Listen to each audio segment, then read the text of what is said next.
Mesdames, Messieurs, bonsoir à toutes et à tous. Le grand plaisir de me retrouver parmi vous. La dernière fois, c'était fin 2018, donc pour la présentation de mon petit opuscule Citoyen Soldat 2.0. Je tiens à particulièrement remercier Pierre-Yves, d'abord de m'inviter ce soir, de m'accueillir dans sa collection, le Cercle Aristote. Je remercie très sincèrement aussi Jean-Cyril Godefroy, parce que je n'ai jamais eu, je dirais, des réponses aussi rapides lorsque j'ai proposé des textes. Je n'ai jamais eu un contact aussi chaleureux et je n'ai jamais eu un travail aussi soigné et rapide. Donc, un immense merci. C'est vraiment un très grand plaisir. Donc, effectivement, mon dernier ouvrage s'appelle « Vers l'autodéfense, le défi des guerres internes ». On peut penser que je me répète par rapport à Citoyen Soldat 2.0, mais malheureusement non. Parce que si j'ai caressé l'idée qu'avec les attentats de niveau moléculaire, Paris en a été la cible tragique, mais ailleurs également, je caressais l'espoir qu'on pourrait peut-être assister à un renouveau de l'idée du citoyen soldat, maître de son destin, selon un peu le principe sans son fusil, le citoyen n'est qu'un contribuable. Et puis, je dois dire que j'ai dû malheureusement rapidement déchanter.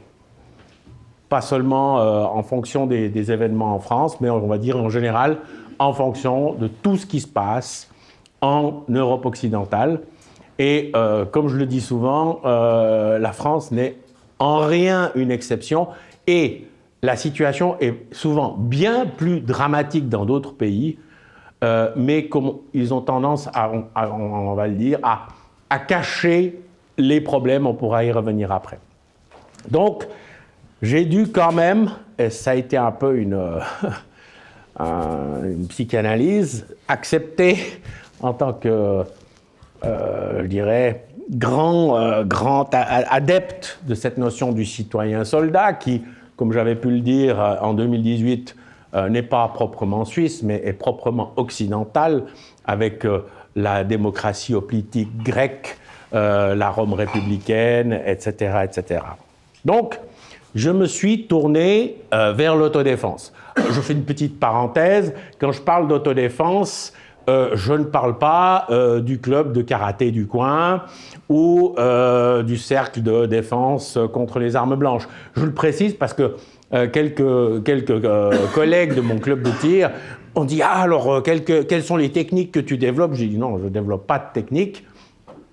Je fais une réflexion plutôt politique et stratégique. » Pourquoi alors me suis-je tourné vers l'autodéfense, qui est, compréhension générale, quelque chose d'assez, une protection de proximité, une protection de l'individu, une protection dans l'instant, mais qui n'est pas associée à la notion de défense nationale, à la notion de stratégie, comme l'envisagent les différents ministères de la Défense en Europe et en Amérique du Nord. Pourquoi me suis-je tourné vers cette notion d'autodéfense ?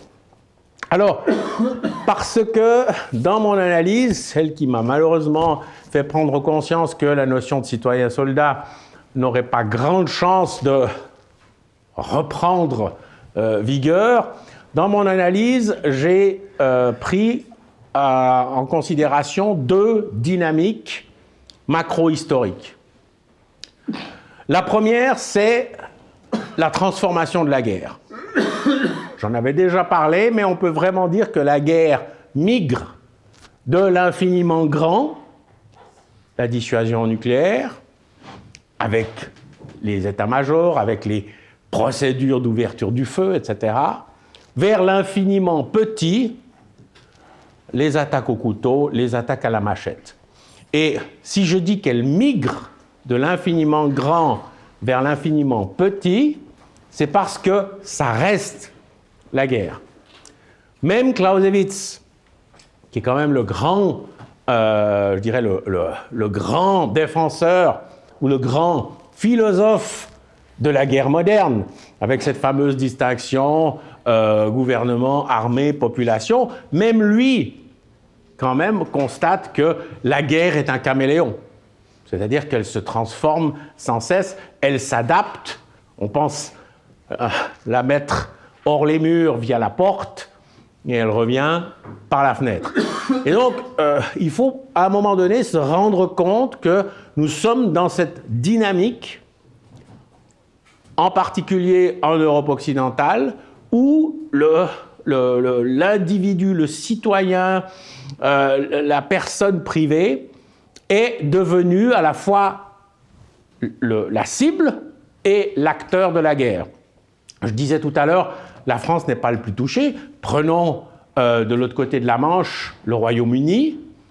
Au Royaume-Uni, maintenant, on a une attaque à la machette dans toute l'Angleterre. Dans toute l'Angleterre, une attaque à la machette toutes les 14 minutes. Et elles sont accompagnées, donc c'est vraiment le fait des gangs, mais de gangs qui ne sont pas... il faut distinguer un gang d'une bande. Un gang, c'est vraiment quelque chose de structuré. C'est le fait de gangs, et ça s'accompagne de campagnes de viol. Or, on sait que, malheureusement, dans la guerre tribale, le viol est une véritable arme de guerre. Donc, en Grande-Bretagne, ces attaques à la machette se doublent de campagnes de viol de milliers de jeunes filles et de jeunes garçons qui sont violés par les membres de ces gangs. Je prends un autre exemple, auquel on ne pense pas souvent, ou peut-être on se dit, voilà, mais ça, c'est un pays particulièrement pacifique, c'est la Suède. La Suède est dans une situation dramatique. Elle est dans une situation dramatique avec des quartiers de no-go où ce n'est pas simplement, je dirais, où on n'a pas simplement des gens qui caillassent les voitures de police, mais les gens se tirent dessus à la Kalachnikov, règlent leur compte à coups de bombes artisanales. Et la situation est à ce point-là dramatique qu'en 2018, le Premier ministre de l'époque avait évoqué très clairement, et pas en aparté, mais dans un discours, la possibilité de déployer l'armée suédoise dans les rues pour ramener la paix et la tranquillité. Donc on est dans des situations qui sont en train de se détériorer et qui se généralisent dans toute l'Europe occidentale. En Norvège, on a retiré les machettes de toutes les bricots, supermarchés, etc., parce qu'il y avait le même phénomène qui commençait à se développer. Donc, on est vraiment dans une situation de guerre civile moléculaire, c'est-à-dire civile non pas parce qu'on aurait les Blancs contre les Bleus, les catholiques contre les protestants, comme on l'a vécu pendant la période moderne, le Nord contre le Sud, comme aux États-Unis, mais parce que, effectivement, on n'est pas sûr en sortant dans la rue que on ne se retrouve pas confronté à une telle attaque. Et donc, ça, c'est cette première dynamique, cette mutation de la guerre qui passe de l'infiniment grand à l'infiniment petit. Si j'insiste tellement là-dessus, c'est parce que je constate que nos différents ministères de la Défense sont encore en train de préparer la guerre d'avant-hier. On agite l'épouvantail Poutine pour justifier quelques manœuvres à la frontière polonaise, avec des effectifs faméliques. De son côté, la Russie n'a pas non plus les moyens de faire la guerre, avec 900 000 hommes. On ne va pas très loin à l'heure actuelle, sans compter que, sans doute, la logistique ne suit pas. Mais bon, ça permet d'entretenir un outil militaire, etc. Mon pays n'échappe pas, la Suisse n'échappe pas du tout à la règle. On vient de conclure le contrat pour le remplacement de nos avions de chasse. On a pris le plus cher, on a pris le plus sophistiqué, etc. Alors que le problème, c'est de garder la souveraineté au-dessus du territoire. Mais on va pas on ne va pas arrêter des hordes de chasseurs communistes, soviétiques, russes ou je ne sais pas quoi. Donc, nos états-majors préparent consciencieusement la guerre d'avant-hier. Et donc, nous sommes confrontés, nous ici, tant que nous sommes, à cette mutation de la guerre, de l'infiniment grand à l'infiniment petit, et les personnes privées, les particuliers, sont devenus à la fois les victimes, mais aussi les acteurs de cette guerre. Alors, ça, c'est la première dynamique. C'est la première grande dynamique. Elle est propre à l'Europe occidentale. Parce que l'Europe occidentale n'est plus le centre du monde, ni en termes économiques, ni en termes politiques. Or, un de mes grands guides pour ma réflexion, c'est Fernand Braudel et son approche du temps long. Alors, Fernand Braudel est très laconique sur la guerre. Il y consacre un petit chapitre, trop peu, mais très éclairant. Et il dit au fond, quand une région du monde quitte le centre, parce que son économie décline, l'approche de Braudel, elle est vraiment économique, elle entre dans la zone des désordres prolongés. Elle entre dans la zone des désordres prolongés et il utilise le terme de purgatoire. Il dit c'est un long purgatoire. Nous sommes entrés en Europe dans cette dynamique, c'est-à-dire nous passons lentement, nous avons passé à la périphérie. Nous sommes dans les zones des désordres prolongés. La guerre, désormais, c'est un désordre prolongé pour nous. Parce que si on regarde à l'heure actuelle, où ont lieu les grandes manœuvres militaires? En Asie-Pacifique, entre la Xème flotte américaine, les Chinois, AUKUS, etc., etc. Là, on voit bien que c'est le centre économique du monde à l'heure actuelle. C'est là que s'affrontent les armées régulières. Ça, Braudel le dit aussi. Hein, il n'y a qu'au centre où les États sont riches que la guerre peut être moderne avec des effectifs importants, avec du matériel, etc. Donc nous avons été relégués, nous nous sommes relégués dans les périphéries des désordres prolongés. Autrement dit, en Europe, pour expliciter encore ce passage de l'infiniment grand à l'infiniment petit, la guerre n'est plus de la trop grande puissance des États, ce qui était le cas jusqu'en 1945, mais de leur trop grande faiblesse. Donc ça, c'est la première grande dynamique, et je vais expliquer après pourquoi elle m'amène à penser à l'autodéfense. La deuxième dynamique, c'est celle du capitalisme global. Alors, vous allez dire, ah ben tiens, il a viré marxiste maintenant. Non, ce n'est pas le cas, je reste brodélien, et Braudel, dans son explication du capitalisme, nous donne une explication fondamentale. Il nous explique que le capitalisme, et quand je l'ai lu la première fois, je dois bien avouer que j'ai considéré que c'était une coquetterie d'intellectuels. Et que c'est en le relisant consciencieusement que je me suis rendu compte combien il avait mis le doigt sur le point fondamental. Il nous dit il faut distinguer l'économie de marché du capitalisme. L'économie de marché, elle est ouverte à tous, elle est plus ou moins basée sur des échanges égaux. Je donne toujours l'exemple un peu simpliste. Vous achetez une voiture, hein, vous prenez un petit modèle, vous savez que vous n'allez pas le payer 100 000 euros.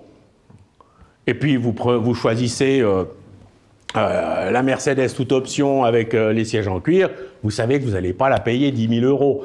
C'est un peu simpliste, mais ça veut dire que les échanges sont plus ou moins transparents et chacun plus ou moins sait ce pourquoi il paye. Alors après, il y a toujours un petit perdant, un petit gagnant, mais c'est jamais majeur. Donc l'économie de marché, nous dit Braudel, elle est ouverte à tous, elle est relativement transparente et elle fonctionne sur la base des échanges. Le capitalisme, c'est le contraire. Le capitalisme se construit sur l'économie de marché. Il est basé non pas sur les échanges, mais sur l'accumulation et la spéculation, généralement financière. Il est opaque et il est limité à une petite élite qui a la supériorité de l'information. Alors si on accepte cette distinction que Braudel découvre, et Braudel la découvre non pas dans le contexte actuel, hein, son ouvrage date de 1979, les 3 volumes sur l'histoire du capitalisme. Donc, et il a fait cette recherche sur la base de documents d'archives. Donc, c'est pas une approche idéologique, c'est vraiment une approche historique. Et à l'heure actuelle, on est en plein là-dedans. Le capitalisme global a atteint un tel niveau d'accumulation et de spéculation qu'il assèche complètement l'économie de marché. Vous êtes petit entrepreneur, vous cherchez, on va dire, 100 000 euros pour démarrer votre entreprise, mais pas une banque qui va vous les prêter. Ou alors, vraiment, à des conditions difficiles. En revanche, vous voulez placer X milliards en bourse, ça se fait beaucoup plus facilement, à condition que vous ayez les bonnes informations. Donc, cette dynamique du capitalisme global, qu'est-ce qu'elle a apporté, ou qu'est-ce qu'elle a provoqué? Elle a vidé l'état de sa substance. Il faut le dire au passé composé. Elle ne vide pas l'état de sa substance, elle l'a fait. Elle a vidé l'état de sa substance. Et un des grands perdants de ça, c'est l'État-providence. L'État-providence au sens bismarckien. Hein, on oublie toujours, on pense toujours, on a une vision courte de l'État-providence basée sur les allocations sociales, etc., l'assurance chômage, etc. Non, la base de l'État-providence que Bismarck a mis en œuvre et que tout le monde ensuite a copié, Bismarck n'était pas franchement un social-démocrate, c'est de donner à chacun sa place dans la société, sur le modèle des armées nationales.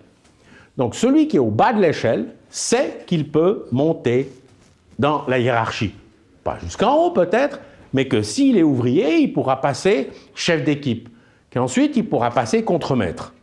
Et donc ça lui donne, comme on dit, une biographie, un récit personnel qui lui permet de se positionner dans la société. À l'heure actuelle, c'est ça le grand problème. Plus personne ne sait où il est. Or, le capitalisme global financier a vidé l'État moderne de sa substance, et donc l'État moderne, il est, on va dire, à la merci des spéculations. Je lisais récemment l'analyse de 2 économistes qui se demandaient qui allait dominer l'architecture mondiale, puisqu'on a tous, il est clair pour tout le monde que les États-Unis sont en complet déclin, et il ne mentionnait pas la Chine. Il disait, le système monde est devenu un non-système, et il est gouverné par le dollar, qui ne vaut plus rien, rappelons-le, qui n'a plus de couverture or. Hein? Donc c'est cette situation-là, ça c'est la deuxième grande dynamique, à côté de la mutation de la guerre, cette mutation macro-historique du capitalisme qui vide l'état de sa substance et, par définition, le citoyen, la citoyenne, qui n'est plus qu'un contribuable. Et c'est à partir de là que j'ai posé la question, mais bon, alors qu'est-ce qu'on fait?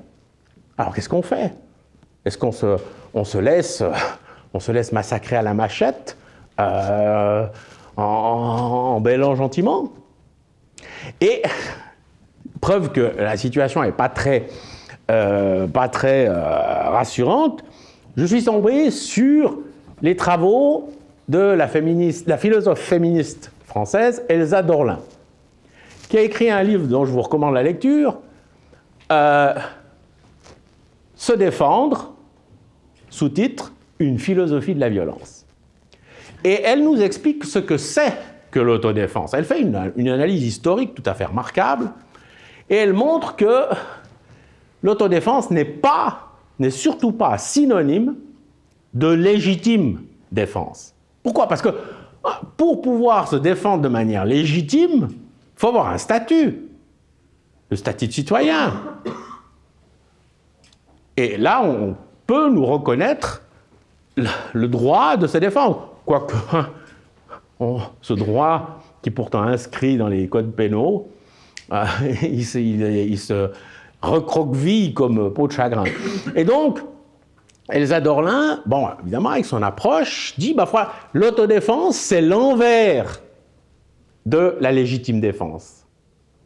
C'est le moyen que ceux qui n'ont pas le droit de se défendre ont trouvé pour, évidemment, quand même, se protéger. Alors, elle fait toute une généalogie, elle regarde les mouvements d'autodéfense dans les esclaves au moment de la colonisation de l'Amérique. Elle montre les mouvements d'autodéfense, par exemple, des suffragettes après la Première Guerre mondiale. Et puis, elle examine aussi, par exemple,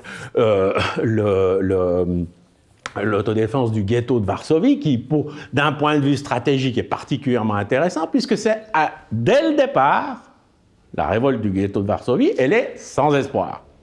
Dès le départ. C'est une action sans espoir. Mais elle change quand même la donne, parce que, comme elle le dit, désormais, les troupes allemandes et leurs supplétifs polonais qui entraient dans le ghetto n'entraient plus la fleur au bout du fusil, mais la peur au ventre. Et ça, c'est une des grandes idées, enfin, une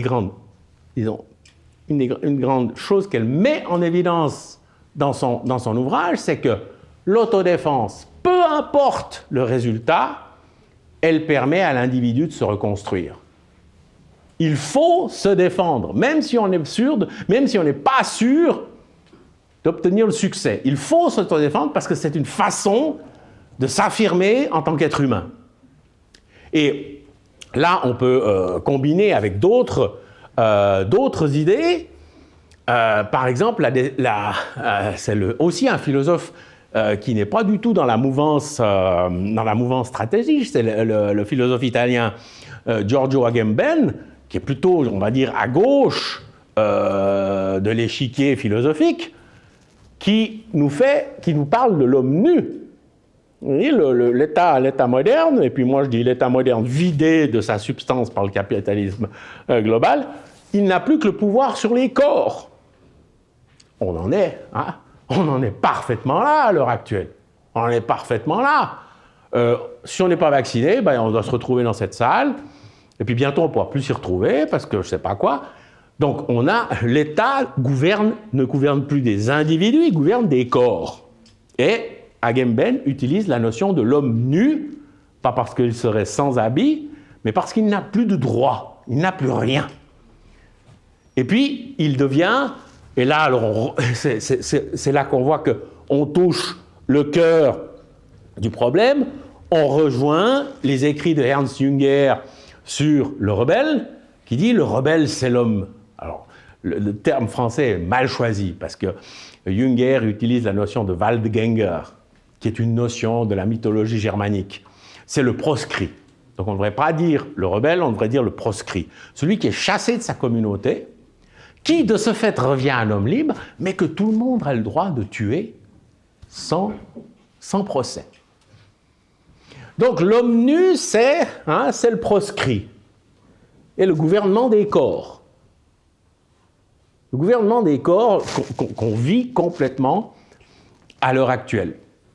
Je vous donne un exemple, parce que je considère que, pour faire une parenthèse sur la situation actuelle, le coronavirus, le Covid-19, n'a rien créé. Il a simplement mis en évidence de manière particulièrement visible la réalité de la société politique ou la société qui n'est plus politique en Europe occidentale. Je me souviens dans mes fonctions professionnelles, il y a quelques années, dans mon pays, tout d'un coup, et à ce moment, on était exactement dans la même logique, mais on ne s'en est pas rendu compte parce que c'était un petit niveau, tout d'un coup, le ministère de la Santé dit, voilà, il faut vacciner les enfants contre la rougeole. Et alors, il y avait des réticences. Ah oui, alors si, vous n'êtes pas obligé de vacciner votre enfant, mais si par hasard il y a des rougeoles dans la classe, il ne pourra plus venir à l'école. On était déjà dans la logique. Hein, vous n'êtes pas vacciné, vous ne sortez plus. Et bêtement, j'avais dit à mes collègues de la santé publique, je lui dis, je ne suis pas médecin, je ne suis pas immunologue, je ne suis pas infectiologue, j'ai simplement le souvenir d'enfance d'avoir eu la rougeole, et j'en ai un bon souvenir, parce que je suis resté 10 jours à la maison sans devoir aller à l'école, et puis les voisines sont venues m'apporter des jouets. C'était plutôt sympathique. Je dis, alors pourquoi faire toute une stratégie pour la rougeole? C'est quand même pas une maladie mortelle. La réponse, c'est « Ah, mais vous vous rendez pas compte du coût économique ?» Ah. Je dis, mais comment ça, le coût économique? Mais quand les enfants ont la rougeole, les parents vont plus au travail. Donc, on était dans le gouvernement des corps, nous sommes du matériel humain. Donc, cette notion d'autodéfense, elle est centrale par rapport à cette approche qu'on a. Et il y a un deuxième philosophe que j'aimerais citer, c'est Éric Werner.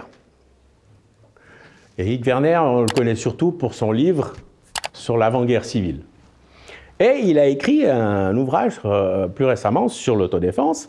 Et alors lui propose de repositionner le discours sur la guerre. Et ça nous aide aussi. Je pense que là, c'est une piste. Éric Werner dit, depuis maintenant 30 ans, le mot « crise » habite le discours politique de tous les gouvernements de gauche, de droite, du centre, etc. C'est le mot « crise », c'est la crise. Et on dit, bon, c'est la crise, la crise est liée à l'insécurité, et puis il faut être résilient.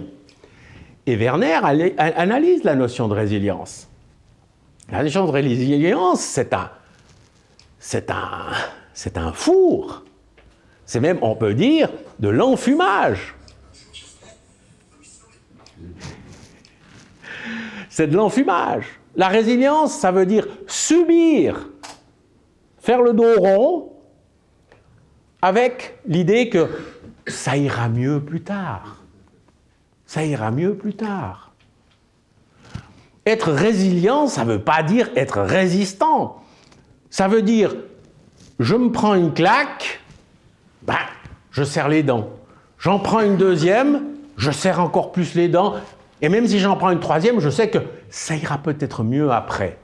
Et Werner dit, voilà, ça c'est le triptyque sur lequel repose le discours politique en Europe occidentale. Insécurité, crise au centre et résilience. Et la résilience n'a rien à voir avec l'autodéfense, n'a rien à voir avec la résistance. Et ça, il faut le savoir. Là, on est vraiment face à un glissement sémantique où on nous dit, voilà, être résilient, être résilient. Il y a même des états-majors qui disent, oh, l'armée de demain, elle doit être résiliente. Ben oui, bien sûr. C'est Stalingrad 1, Stalingrad 2, Stalingrad 3, et puis à la fin, on est encore debout, quoi. Mais on l'a quand même perdu. Donc, il faut remplacer ce discours. Et alors, lui aussi est très sensible à la notion d'autodéfense, et il dit, voilà, le discours sur lequel il faut recentrer la guerre, de façon à remettre l'individu au centre,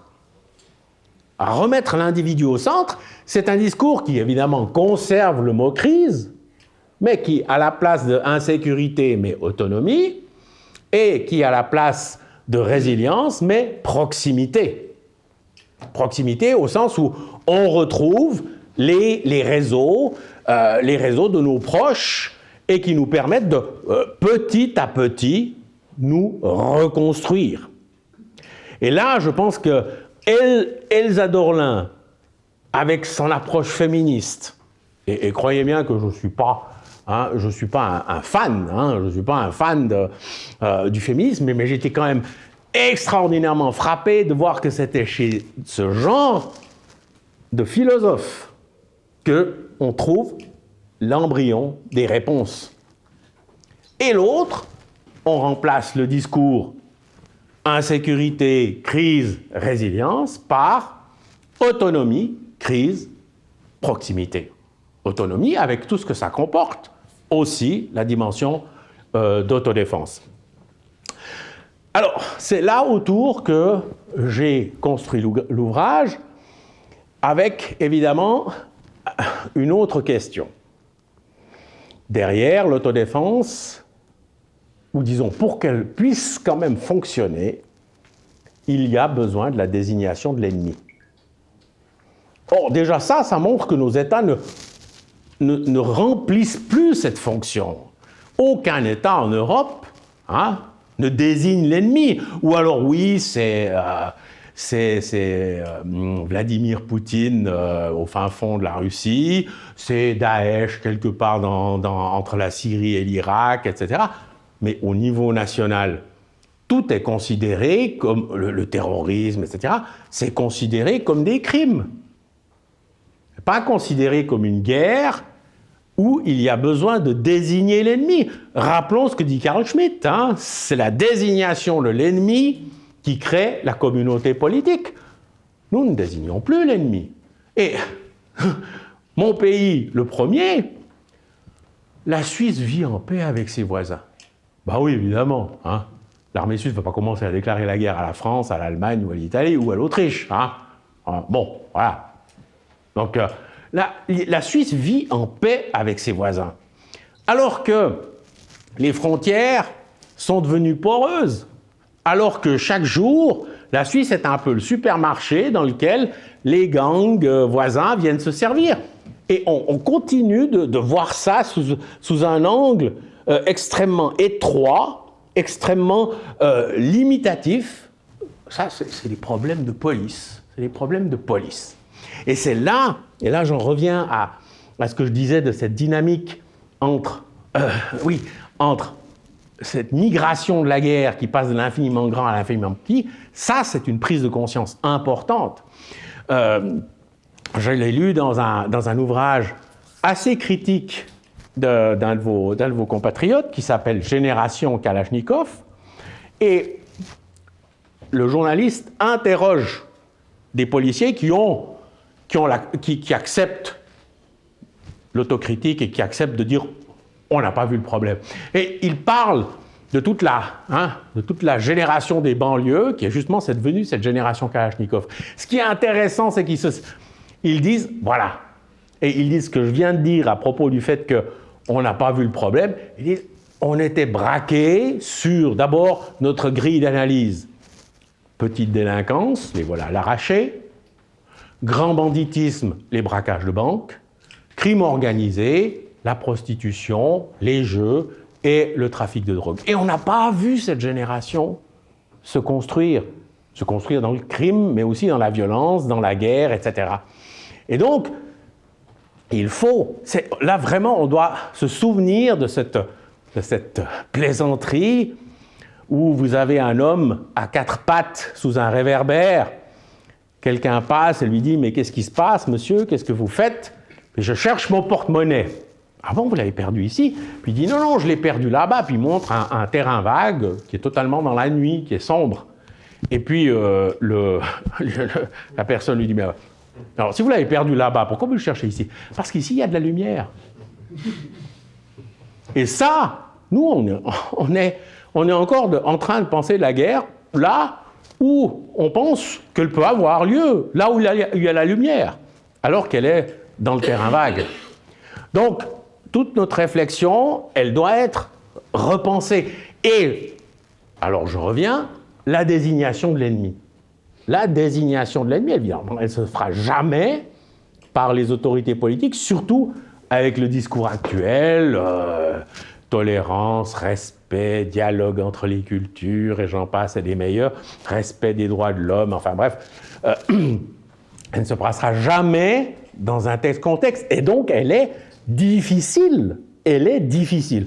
On a un sociologue, Alain Jox, qui nous propose des analyses. Alors Alain Jox, c'est un peu quelqu'un de... Bon, c'est un vieux monsieur maintenant, hein, mais c'est quelqu'un qui a, je dirais, une compétence intellectuelle tout à fait remarquable, mais avec son nom, il a dû souvent, ma foi, se dédouaner vis-à-vis de sa famille politique. Donc, il écrivait des choses tout à fait remarquables qui mettaient en cause l'hégémonisme des États-Unis.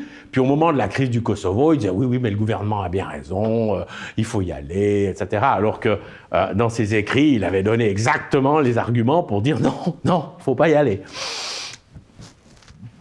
Petite parenthèse mise à part. Jox, dans son bouquin « Voyage aux sources de la guerre », dit, voilà, il faut retrouver la membrane cellulaire qui sépare l'intérieur de l'extérieur. Et s'il n'y a pas cette membrane, le bruit ne peut pas devenir cohérent. Le bruit, reste du bruit, ne peut pas avoir du sens. On est obligé, donc il est exactement sur la ligne de Carl Schmitt.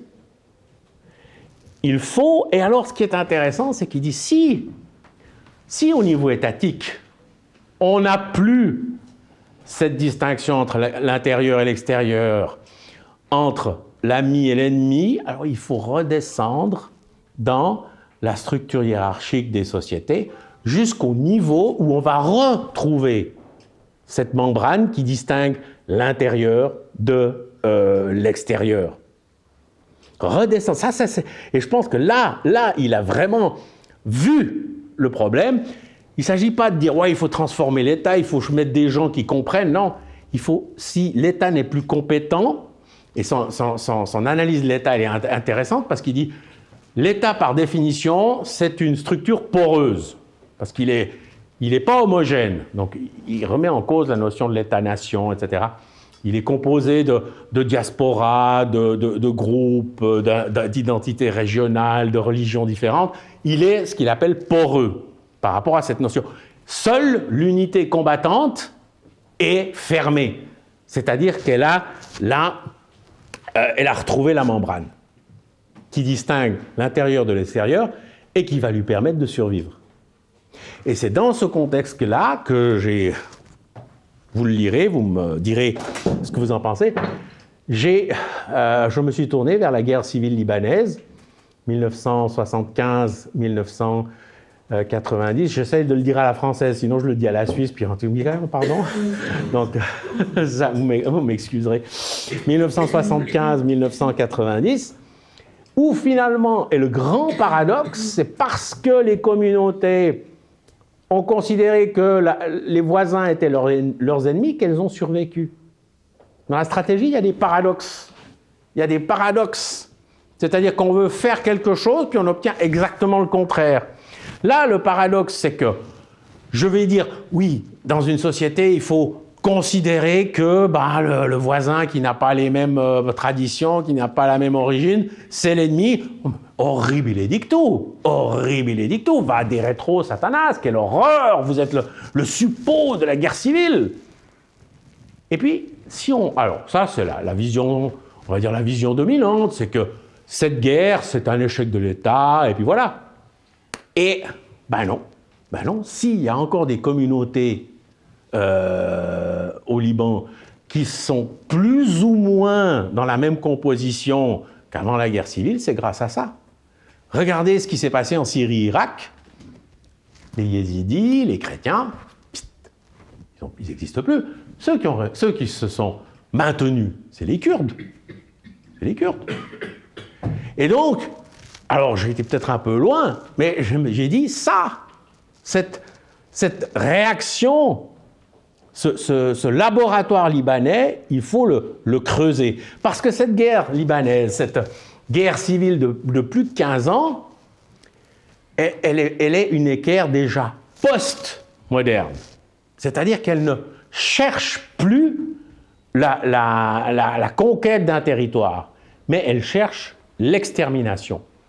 Et ils se sont passablement exterminés, mais le fait que chacune de ces communautés ait eu sa on va dire, sa propre défense, c'est-à-dire qu'elle est mis à un moment donné la membrane à son niveau, ça lui a permis de se maintenir. Rappelons juste les faits en 3 phrases, et là je reprends l'explication de Amin Maalouf.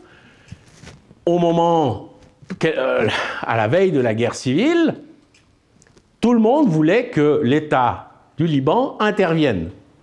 Mais comme le dit l'académicien, personne n'était d'accord sur ce qu'il devait faire. Pour les communautés sunnites, chiites, il fallait que le Liban empêche les Israéliens de faire des incursions.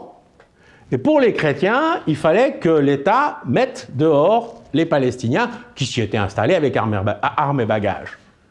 Et donc, à un moment donné, l'État, de toute façon, l'État, il était pieds et poings liés.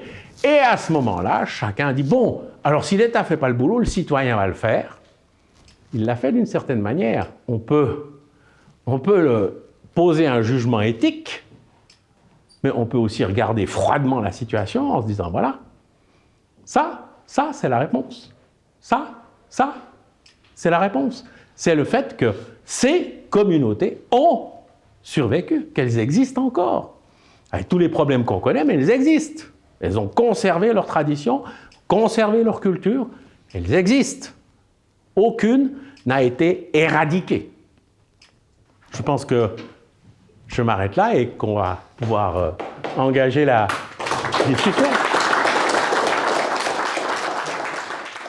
Chers camarades, si tu veux plus de contenu, de réinformation, d'éducation populaire et de formation intellectuelle, n'hésite pas à faire un don sur notre page Tipeee.